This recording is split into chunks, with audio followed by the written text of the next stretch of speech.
Did it piss you off when Michelle McCool stole your finishing move, or did it just make you laugh? It did not piss me off. It's hey, I mean, if you're going to be, who stole whose move, Crash actually stole it first.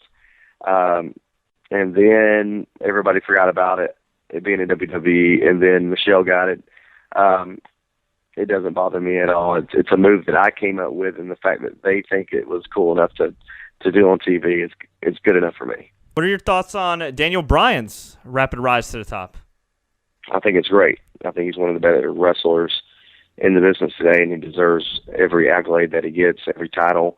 I think, I have the utmost respect for Daniel Bryan. Now, who's somebody that you feel like hasn't gotten a fair shot, past or present, that never really either got a run in TNA or WWE, somebody that you look at that you wrestled over your illustrious career that you're thinking, man, how the hell did nobody pick up this guy? How did he never become an AJ Styles or a Daniel Bryan or a CM Punk? There's a guy that would come with the crew that, with the Samoa Joes and all those, Chris Daniels, all those guys, Evan Bourne, Delirious. I've often wondered why I wasn't able to get him down to TNA or the opportunity to get signed, or why he wasn't signed at WWE. This guy, I think, has an awesome character. He's built it well.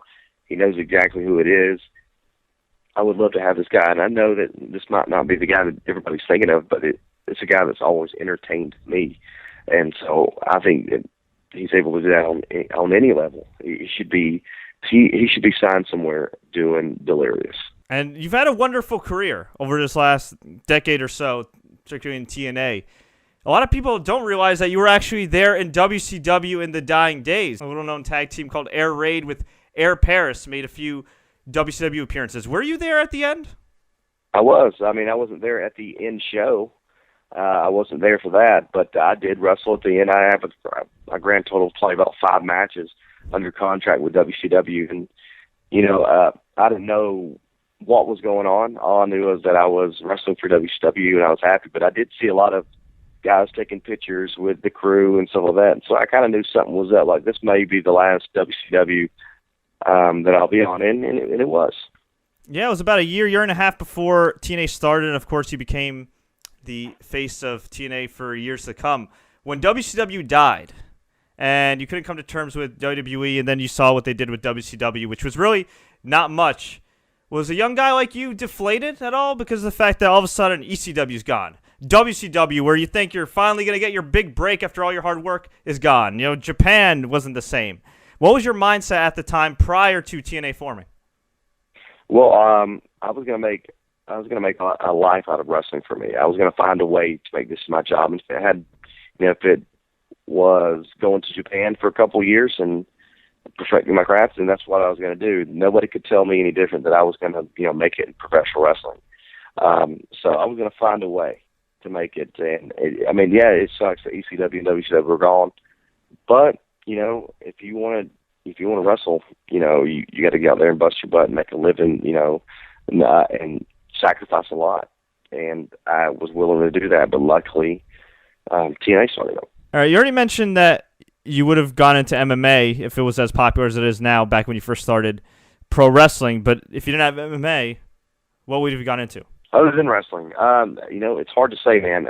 I've always said that I may have been a cop or something like that, but truth is, I don't know. I don't know. It's a difficult question. I wasn't a guy. I did go to college, but I wasn't going to be a physical education teacher like I thought I was going to. That's not what I was going to do. I know it. So yeah, who knows where I'd be right now without professional wrestling. All right, I think that's a good one to end on. AJ, what advice would you give me as an aspiring pro wrestler?